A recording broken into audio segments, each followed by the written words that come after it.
Hello friends, welcome to pricey designer. நம்ம இன்றைக்கி வந்து ஒரு ப்ளவுஸ் டிசைன் பார்க்க போகிறோம். ஒர்க் முடித்த ப்ளவுஸ் தான். அதில் வந்து நம்ம ரோப்பு வச்சு டிசைன் பண்ண போகிறோம். இது வந்து அதோடைய saree. இது வந்து நல்ல ஒரு சாண்டல் கலர் saree. இதில் வந்து இந்த பிங்க் கலரும் இந்த ப்ளூ கலரும் மிக்சட் ஆகிருக்கு. இதோடைய ப்ளவுஸ் பார்த்திங்கன்னா இந்த மாதிரி பிளெயினாக இருக்குது. பார்டர் மட்டும் கொடுத்துருக்காங்க. இந்த பிங்க் கலரில் ஸ்லீவுக்கு வந்து பார்டர் மட்டும் கொடுத்துருக்காங்க. இப்போ இதுக்கு வந்து நான் வைக்கிறதுக்காக இந்த ப்ளூ கலர்லேயும் அதே மாதிரி இந்த பிங்க் கலர்லேயும் இந்த ரோப்பு வாங்கி வச்சுருக்கேன். இந்த மாடல் வந்து அவங்க எனக்கு அனுப்பிச்சி கொடுத்துட்டாங்க, இந்த மாதிரி வேணும் அப்படின்ட்டு. இப்போ நெக்கு வந்து இந்த மாதிரி டிசைன் பண்ணி ஸ்டிச் பண்ணிட்டேன் நான்.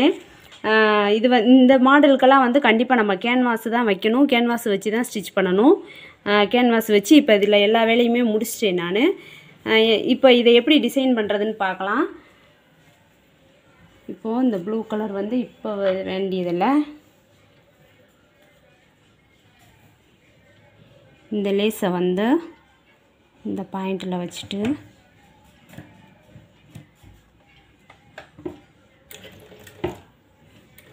ஆல்ரெடி வந்து நம்ம தச்சு எடுத்துட்டோம். நெக் பாயிண்டெல்லாம் தச்சு நம்ம நல்லா திருப்பி தான் வச்சுருக்கோம்.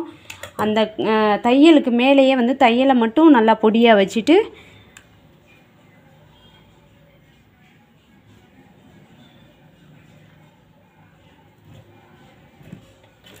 நாட் போட்டுக்கணும். ஃபஸ்ட்டு அந்த ரோப்பு வந்து நழுவி வராத அளவுக்கு நம்ம ஆல்ரெடி ஸ்டிச் போட்டிருக்கோம்ல, அது மேலேயே வந்து இந்த ரோப்பை வச்சு அப்படியே ஒரு ஸ்டிச் பண்ணிக்கலாம். லைட்டாக இது இப்படி தூக்கி வர்ற மாதிரி இந்த பாயிண்ட் வரைக்கும்,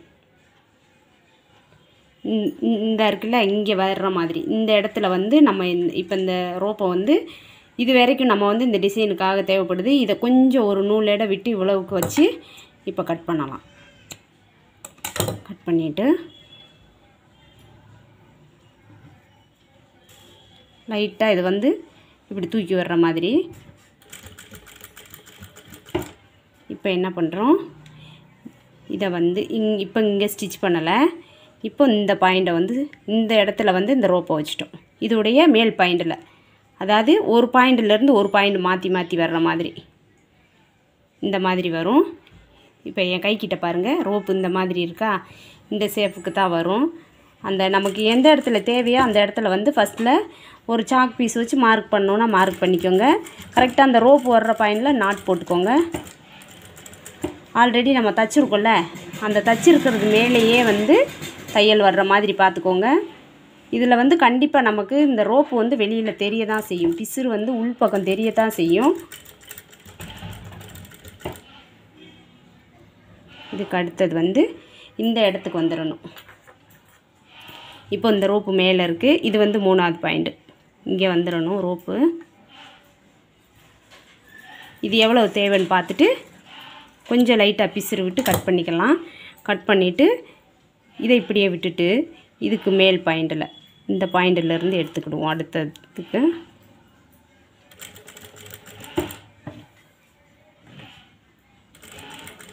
அப்படியே ஒன்றுக்குள்ளேருந்து ஒன்று மாற்றி மாற்றி வர்ற மாதிரி அந்த ரோப்பு வர்ற இடத்துல மட்டும் நாட் போட மறந்துடாதீங்க.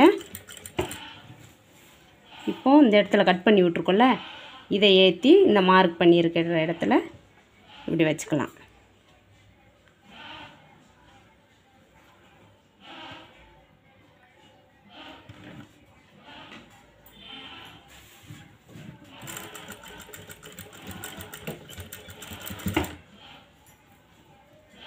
இப்போ இந்த ரோப்பு வந்து இங்கே வந்துடணும், இந்த பாயிண்ட்டுக்கு வந்துடணும். இந்த இடத்துல வந்து கட் பண்ணிக்கணும். கட் பண்ணிவிட்டு இதுக்கு மேலே இருக்கிறதுல மார்க் பண்ணி இந்த இது இப்படியே இருக்கட்டும். இதுக்கு மேலே இந்த ரோப்பு மேலே ஏற்றி வச்சிடலாம்.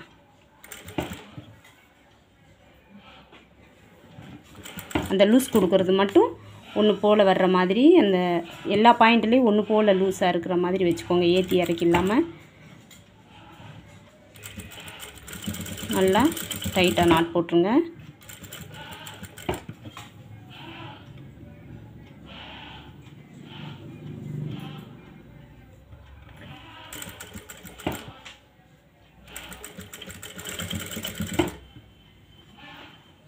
இப்போ இதுக்கு அடுத்த பாயிண்ட் இங்கே வந்துரும். இந்த இடத்துக்கு வந்துடும். இதை கட் பண்ணி விட்டுட்டு இதுக்கு மேல் பாயிண்டில் இங்கே ஏற்றி இந்த ரோப்பை வச்சுக்கலாம். இதை இப்படி அடியில் விட்டுட்டு இது இங்கே வந்துடணும். இப்போ இந்த ஸ்டிச் பண்ணியிருக்கேன்ல ஒரு 2-3 இடத்துல அது எப்படி இருக்குன்னு பார்த்தலாம்.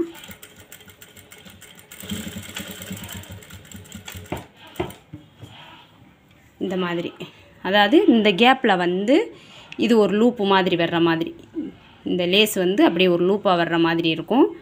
இந்த பாயிண்டில் வந்து இப்படி இந்த பாயிண்ட் எப்படி நம்ம பெண்டாக எடுத்துருக்கோமோ அதே மாதிரி இந்த இதுவும் பெண்டாக வர்ற மாதிரியே இந்த இந்த டிசைன் தான் அனுப்பியிருந்தாங்க. இதை ஃபுல்லாக அந்த பக்கம் வரைக்கும் கொண்டு போயிட்டு இதுக்கு அடுத்து இன்னொரு ரோப்பை வந்து எப்படி டிசைன் பண்ணுறேன்னு காட்டுறேன். இப்போ ஃபஸ்ட்டில் நம்ம என்ன பண்ணுறோம், இந்த ரோப்பை வந்து இந்த நம்ம கரெக்டாக இந்த பாயிண்ட் இப்படி கிடைக்கணும்ல, இந்த மாதிரி ஷேப்பில் இருக்கணும். அவங்க அனுப்பிச்சிருந்த டிசைனில் அப்படி தானே இருந்தது. இப்போ நம்ம வந்து மிஷினில் மட்டும் தச்சு எடுத்தது பார்த்திங்கன்னா இந்த மாதிரி இருக்குது தனித்தனியாக. இதை வந்து கரெக்டாக இந்த பாயிண்ட்லேயே வச்சுட்டு பிடிச்சிட்டு இந்த மாதிரி சும்மா ஒரு நூலை எடுத்து இதை இப்படியே ஒரு 2 டைம் வந்து அப்படியே குத்திக்கோங்க. அந்த அதே கலர்லேயே வந்து நம்ம நூல் எடுத்துக்கணும். அப்போனா வந்து நம்ம இந்த இதை வந்து சேர்த்து கட்டுறது, இந்த தச்சிருக்கிறது வந்து வெளியில் தெரியாது. எப்பவும் போல் இப்படியே இதை நாட் போட்டுக்கோங்க. இந்த ரோப்பு கலர்லேயே வந்து நம்ம அந்த த்ரெட் எடுத்துக்கிட்டோம்னா தெரியாது. இப்போது சேலையில் 2 கலர் இருந்ததில்ல, 2 கலர் லேஸ் வச்சுருந்தோம்ல, அதில் வந்து ஒரு கலரில் வந்து நான் இந்த மாதிரி டிசைன் பண்ணிட்டேன். இப்போ இது எப்படி பண்ணியிருக்கேன்னு பார்த்தீங்கன்னா இந்த இருக்கு பாருங்கள், இது வந்து 8 இன்ச்சு நீளத்தில் இந்த ரோப்பு கட் பண்ணி எடுத்திருக்கேன். இதை கரெக்டாக இப்படி சென்டர் பாயிண்ட் பிடிச்சிட்டு இந்த அளவு மட்டும் வச்சு எடுத்துக்கோங்க எவ்வளோ இருக்குன்றதை பார்த்து. ஏன்னா பூ வந்து பெருசு சிறுசுமாக வந்துடக்கூடாது சைஸு, அதுக்காக இதை இப்படியே சென்டரில் பிடிச்சிட்டு இப்படியே நமக்கு தேவைப்படுற இடத்துல இப்படியே குத்திடலாம். 2ஐயும் சேர்த்து வச்சு லைட்டாக ஒரு வட்டம் மட்டும் அப்படியே தைச்சா போதும். இப்போது இதை எடுத்து இப்படி வச்சிடலாம். சும்மா ஈஸியான வேலை தான். ஒரு 1/2 hour இருந்தாலே நம்ம வந்து இந்த ப்ளவுஸை வந்து கம்ப்ளீட் பண்ணிடலாம். இது ஒரு டைம் தைச்சாச்சு. அடுத்தது இதை இப்படி திருப்பி வச்சாச்சு. இப்போ இந்த மாடல் வந்து அவங்க நமக்கு அனுப்பிச்சி விட்ருந்தாங்க, அதனால தான் நம்ம இந்த டிசைன் போட்டுட்ருக்கோம். இதை வந்து அப்படியே குத்திக்கலாம். இது வந்து அப்படியே மிஷினில் அடிக்க முடியும்னாலும் அடிச்சுக்கலாம். ஆனால் மிஷினில் வச்சு தைச்சோம்னா கரெக்டாக நமக்கு அந்த பாயிண்ட் வந்து உட்காராது, அங்கிட்டு இங்கிட்டு நவுந்து வரும். நான் வந்து மிஷினில் அடித்து பார்த்தேன், எனக்கு வந்து அது கரெக்டாக வரல. அதனால நான் இதை வந்து கையிலே அப்படியே எடுத்துக்கிட்டேன். இந்த அளவுக்கு மட்டும் குத்தி எடுத்துக்கிட்டோம்னா போதும். இப்போது இதுக்கு அடுத்து பார்த்திங்கன்னா இந்த மாதிரி ஒரு பீட்ஸும் இதெல்லாம் வந்து நமக்கு பாக்கெட்லேயே கிடைக்கிது. இந்த மாதிரி இந்த கிளாஸ் பீடு வந்து இப்போ எல்லாம் ஆரி ஒர்க்கு நிறையா யூஸ் பண்ணுறாங்க. இதே மாதிரி இந்த ரிங்கு வாங்கியிருக்கேன். ரிங்கு பார்த்திங்கன்னா ஒரு பக்கம் நல்ல வைலட் கலரு, ஒரு பக்கம் வந்து சில்வர் கலரு. இதில் வந்து வைலட் கலர் வச்சு பார்த்தே எடுப்பா தெரியல, அதனால சில்வர் கலர் எடுத்திருக்கேன். இதை வந்து இப்படி திருப்பி வச்சுட்டு இந்த பாயிண்டில் வந்து இந்த பூ வச்சுக்கலாம். வச்சுட்டு சும்மா லைட்டாக அப்படியே குத்தி அப்படியே தச்சு விட்ருங்க. இதுக்கு மேலே வந்து இந்த ரிங் இப்படி வச்சிடலாம். இந்த ரிங்குமே வந்து கிளாஸ் தான், அதனால் வந்து இது வந்து நமக்கு நிறையா கடையில் கிடைக்கிது கலர் கலராக. இப்போது இந்த ரிங்கையும் இந்த ரோப்பையும் சேர்த்து வச்சு அப்படியே ஒரு 2 டைமாக ஃபஸ்ட்டில் தைச்சி விட்றலாம். தைச்சி விட்டு இதெல்லாம் நம்ம மிஷினில் போடாமல் கையிலே தைக்கிறதுக்கான ஐடியா தான். இப்போது இந்த பாயிண்டில் வந்து நம்ம இந்த பாசியை வச்சு தைச்சிக்கலாம். கரெக்டாக உள்ளே உட்கார்ற மாதிரி வச்சுட்டு திரும்ப ஒரு டைம் கூட அப்படியே தைச்சிருங்க. இப்போ வந்து ஒரு இடத்துல வந்து பூ வர்ற மாதிரியும் ஒரு இடத்துல பூ இல்லாமல் இருக்கிற மாதிரியும் வெறும் பீட்ஸ் மட்டும் வைக்கிற மாதிரி. இங்கே பாருங்கள், ஃபஸ்ட்டில் பூ வச்சுருக்கேன், அடுத்து வந்து இந்த வெறும் பீட்ஸ் மட்டும் வச்சுருக்கேன். இந்த ரிங்கு வச்சு உள்ளேயே வந்து இந்த பீட்ஸ் வச்சுட்டேன், அடுத்தது வந்து பூ இருக்குது. இந்த மாதிரி வந்து இப்போ வச்சாச்சு. இதுக்கு மேலே நம்ம வந்து இன்னும் கொஞ்சம் வேணும் அப்படின்னு நினச்சோம்னா என்ன பண்ணணும்னா இந்த இடத்துல எல்லாம் நம்ம இந்த பீட்ஸ் வைக்கிற மாதிரி பார்த்துக்கணும். இப்போ என்ன பண்ணணும்னா இந்த பூ வந்து இப்படியே விட்டுறக்கூடாது. இது வந்து நமக்கு ஒரு வட்டம் வாஷ் பண்ணதுமே அந்த ஷேப் மாறிடும். அதனால் இந்த பூவுடைய சென்டர் பாயிண்ட் ஒன்று இதுக்கு நேராக மேல் பாயிண்ட் ஒன்று. நூலை வந்து டபுளாகவே போட்டு எடுத்துக்கோங்க. கிளாத் கலரில் மட்டும் நூல் எடுத்துக்கோங்க. ரொம்ப டிஃப்ரெண்ட் தெரியாது. லைட்டாக தெரியதான் செய்யும், ஆனால் ரொம்ப டிஃப்ரெண்ட்டாக தெரியாது. இது வந்து சுடிதாருக்கும் இந்த மாதிரி டிசைன் போடலாம். இப்போது இதை கரெக்டாக நமக்கு எந்த மாதிரி வேணுமோ அந்த மாதிரி எடுத்து வச்சுக்கிட்டு நம்ம வந்து தைக்கிறதுக்கு ஸ்டார்ட் பண்ணணும். இது வரைக்கும் நம்ம சேனலை சப்ஸ்கிரைப் பண்ணாதவங்க மறக்காமல் சப்ஸ்கிரைப் பண்ணிட்டு பாருங்கள். பிகினர்ஸ்க்கான வீடியோலாம் நிறையா போட்டுட்ருக்கோம். இதை வந்து அப்படியே இந்த 3 பக்கம் தைச்சிடலாம். இப்போது இந்த ப்ளவுஸுக்கான வேலை வந்து கம்ப்ளீட் ஆயிடுச்சு. இப்போ இது கூடயே வந்து நம்ம சாதா மிஷின்லேயே இன்னொரு டிசைன் ஒன்று போட்டு வச்சுருக்கேன். அது எப்படி போட்டுறதுன்னு சொல்லி எப்படி போட்டிருக்கேன் அப்படின்றத வந்து பார்த்துருங்க. ஈஸியாக இருக்கும் அந்த வேலை வந்து. நம்ம பார்க்குறதுக்கு நல்ல கிராண்ட் லுக்கும் கிடைக்கும். ஆரி ஒர்க் பண்ண எஃபெக்ட் இருக்கும் பார்த்தோம்னா.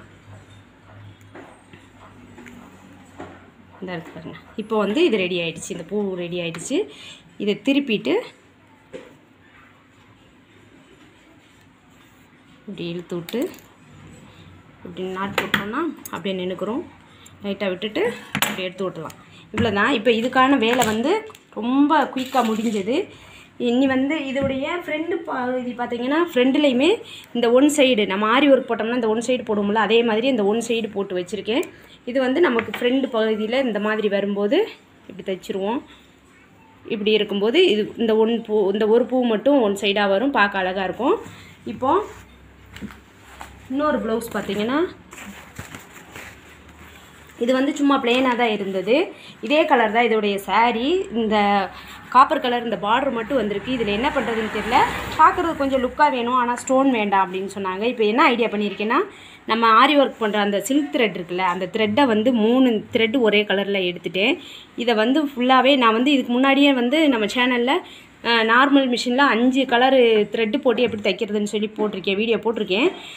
அந்த மாதிரி வந்து 3 நூல் ஒரே கலரில் எடுத்துகிட்டு இதை வந்து ஸ்கேல் வச்சு மார்க் பண்ணிவிட்டு அப்படியே மிஷின்லேயே தச்சு எடுத்துட்டேன். இதுக்குள்ளே வந்து வேறு ஒரு கிளாத்து கொடுத்து தச்சு எடுத்துகிட்டு அதுக்கப்புறமா நம்ம வந்து மேலே லைனிங் கிளாத் வச்சோம்னா இந்த மாதிரி இது வெளியில் தெரியாது. நம்ம எப்போவும் நார்மலாக தைக்கிற மாதிரியே இந்த டிசைன் வந்து இதிலே இருக்கிற மாதிரியே இருக்கும். இப்போ இதை வந்து இந்த இது மட்டும் போட்டு தச்சுட்டேன். இதில் வந்து என்ன பண்ண போகிறேன்னா, இந்த காப்பர் கலர்லேயே இந்த பீட்ஸ் எடுத்திருக்கேன். இந்த பீட்ஸ் எல்லாம் இந்த மாதிரியே நமக்கு மொத்தமாக வாங்கினாலும் அப்பப்போ தேவைக்குள்ளது வந்து நமக்கு கடையில் இருக்குது. அந்த மாதிரி வந்து இப்போ 2 பாக்கெட் எடுத்திருக்கேன். இது பார்த்திங்கன்னா இதில் ஒரு பீட்ஸாக வச்சு தச்சு விட போகிறேன். இப்போ நான் இதை தச்சு காட்டலை. இது எப்படி பண்ணுறதுன்னு மட்டும் உங்கள்கிட்ட சொல்லிடுறேன். இந்த இடத்துல ஒன்று, இங்கே ஒன்று, இங்கே ஒன்று. இப்போது அடுத்த இடத்துக்கு வரும்போது வந்து இதோடைய சென்டர் பாயிண்டில் இப்படி வந்துடணும். இப்படி வந்துடுச்சுன்னா பார்க்க அழகாக இருக்கும். இந்த மாதிரி வந்து ஃபுல்லாக வச்சு முடிச்சு கொடுக்க போகிறேன். அடுத்த வீடியோவில் சந்திப்போம். பாய்.